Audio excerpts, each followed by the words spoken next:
샬롬, 반갑습니다.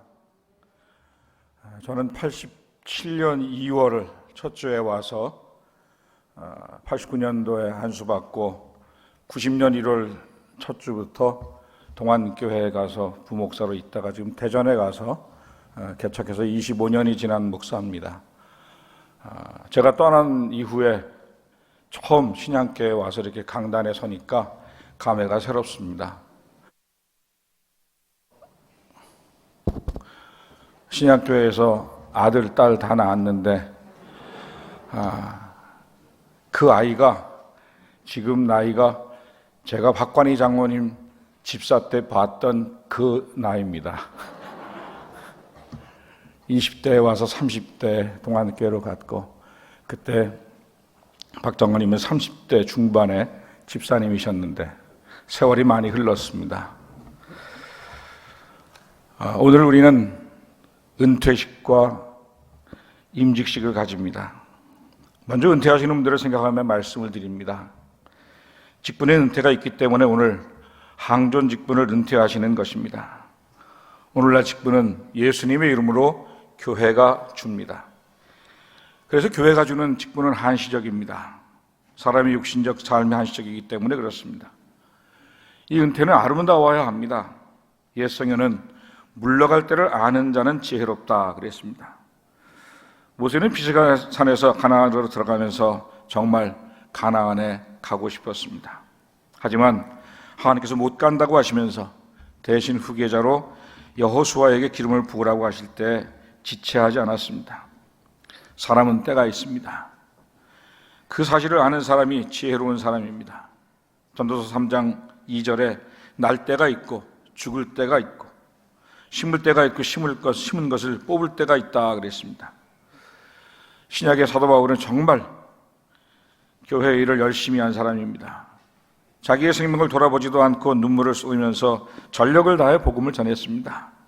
그렇듯 열심히 던 에베소 교회의 목회를 접고 떠날 때는 다 떨어진 가죽 성경 한 권과 누더기 같은 옷 한 벌밖에는 남은 것이 없었습니다. 떠날 때는 말없이 바로 이 말씀을 실천한 사람이 바울입니다. 바울의 은퇴는 정말 멋있었습니다. 디모데후서 4장 7절 8절에 나는 선한 싸움을 싸우고 나의 달려갈 길을 마치고 믿음을 지켰으니 이제 후로는 나를 위하여 의의 면류관이 예비되었으므로 주 곧 의로우신 재판장이 그날에 내게 주실 것이며 내게만 아니라 주의 나타나심을 사모하는 모든 자에게도니라. 얼마나 당당합니까? 그는 당당하게 물러갈 줄 아는 사람이었습니다. 끝까지 믿음을 지켰으니 의의 면류관이 자신의 것이라고 합니다. 자기와 똑같은 삶을 사는 이들도 자신과 마찬가지로 주님의 면류관을 얻을 것이라고 말합니다. 정말로 당당하고 멋있는 은퇴선언입니다. 모든 신앙인의 직분 은퇴선언이 이랬으면 좋겠습니다. 그런데 직분을 은퇴한다고 신앙마저 은퇴하는 것은 아닙니다. 신앙생활은 우리의 목숨을 다할 때까지 하는 것입니다. 디모데후서 4장 7절을 주의 깊게 살펴보십시오. 나는 선한 싸움을 싸우고 나의 달려갈 길을 마치고 믿음을 지켰으니, 달려갈 길을 마쳤지만 믿음을 계속 지켰다고 합니다. 즉 달려갈 길은 마칠 때가 있지만 믿음은 계속 지켜야 한다는 것입니다. 직분은 끝이 있지만 신앙은 끝이 없다는 말입니다. 신앙생활의 끝은 죽음입니다. 빌립보서 3장 12절은 이 사실을 분명히 합니다.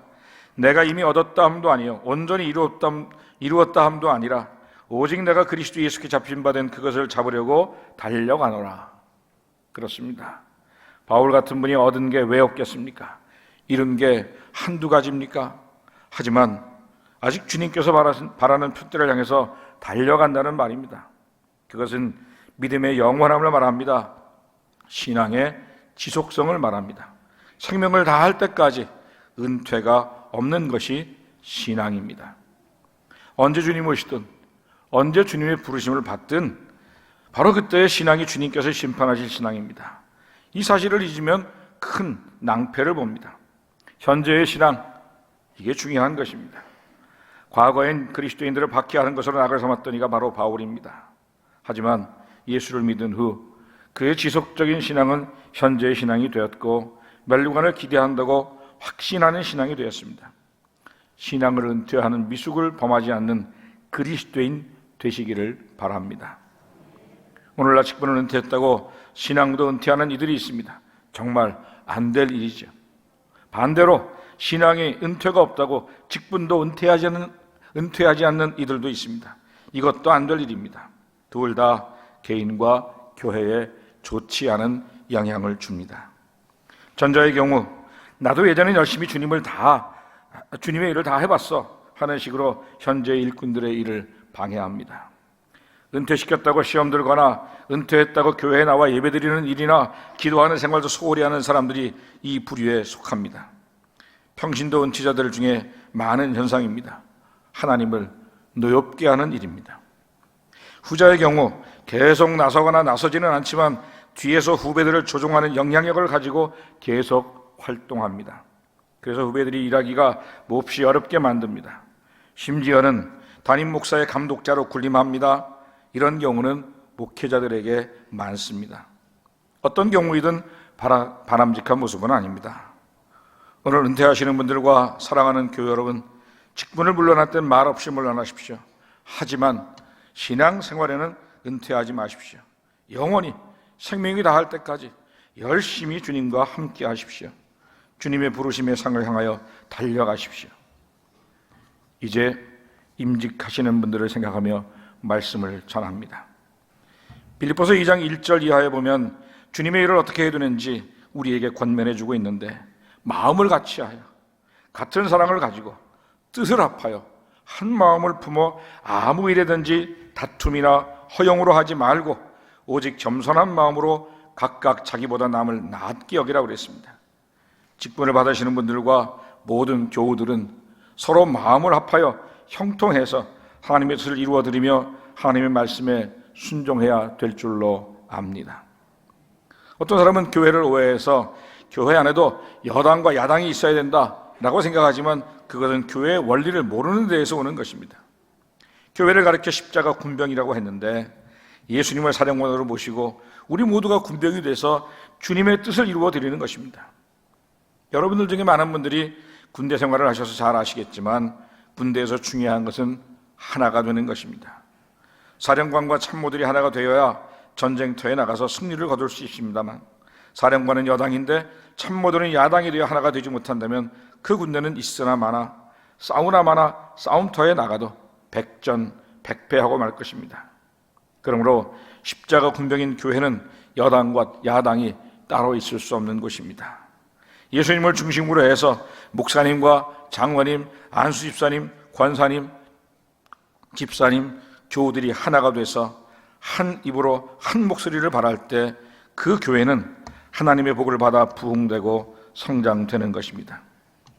우리 주님께서 두세 사람이 모이는 곳에 나도 있겠다, 두세 사람이 합심하여 기도하면 그 기도를 들어주겠다라고 약속하셨습니다. 초대교회 교인들은 마음을 같이 해서 전혀 기도에 힘쓸 때 성령 세례를 받은 것입니다. 안디옥 교회는 바울과 바나바, 선지자와 교사, 부자와 가난한 사람, 귀족인 마나엔과 흑인인 시므온이 합심해서 금식 기도하며 주님을 섬겨나갈 때 교회가 부흥되고 선교사를 파송하는 교회가 되었습니다. 신양교회도 모든 직분을 받으시는 분들과 온 교우들이 합심해서 기도하며 멍에를 메고 서로 협력하여 힘써 주님을 섬겨나갈 적에 놀라운 부흥이 일어나서 주님의 일을 더 많이 하고 지교회도 세우고 선교에 힘쓸 수 있게 될 것입니다. 신명기 5장 32절에 보면 그런즉 너희 하나님 여호와께서 너희에게 명령하신 모든 도를 행하라. 그리하면 너희가 살 것이요 복이 너희에게 있을 것이며 너희가 차지한 땅에서 너희의 날이 길리라 그랬습니다. 여호수아 1장 7절에도 보면 오직 강하고 극히 담대하여 나의 종 모세가 네게 명령한 그 율법을 다 지켜 행하고 우로나 좌로나 치우치지 말라. 그리하면 어디로 가든지 형통하리라 그랬습니다. 신앙생활이란 목표를 향해서 좌우로 치우침 없이 앞만 보고 꾸준히 나아가는 생활입니다. 손에 쟁기를 잡고 뒤돌아보는 자는 하나님 나라에 합당하지 않다고 그랬습니다. 아무리 세상이 뒤에서 유혹의 손길을 편다 할지라도 뿌리쳐버리고 앞만 보고 달려가야 됩니다. 우리의 오른편에서는 황금만능주의, 세속주의, 쾌락주의, 안일무사주의가 우리를 미혹하고 있으며 좌편에서는 불신앙과 의심마귀, 이단들이 우리를 미혹하고 있습니다. 그러나 이런 모든 유혹을 뿌리쳐버리고 오직 주님만 바라보고 말씀에 귀 기울여 순종하여 달려갈 수 있기를 바랍니다. 빌립보서 3장 13절 이하에 사도 바울은 형제들아 나는 아직 내가 잡은 줄로 여기지 아니하고 오직 한 일, 즉 뒤에 있는 것은 잊어버리고 앞에 있는 것을 잡으려고 푯대를 향하여 그리스도 예수 안에서 하나님이 위에서 부르신 부름의 상을 위하여 달려가노라고 고백했습니다.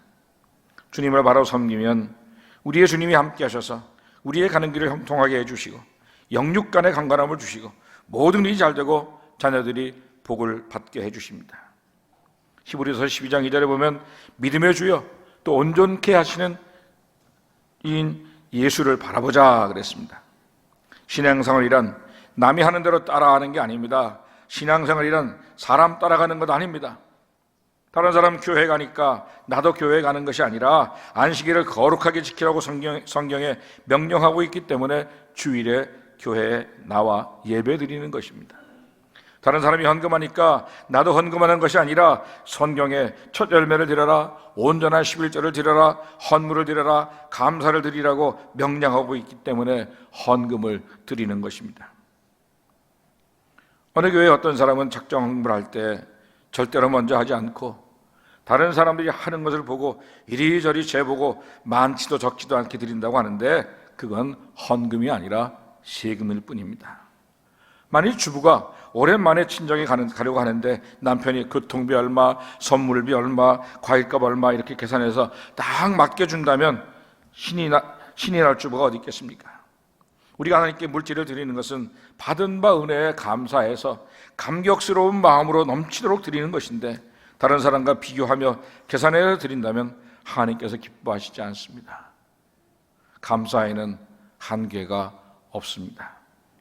성경을 가르쳐서 정경이라고 하는데 헬라어로는 캐논이라고 합니다.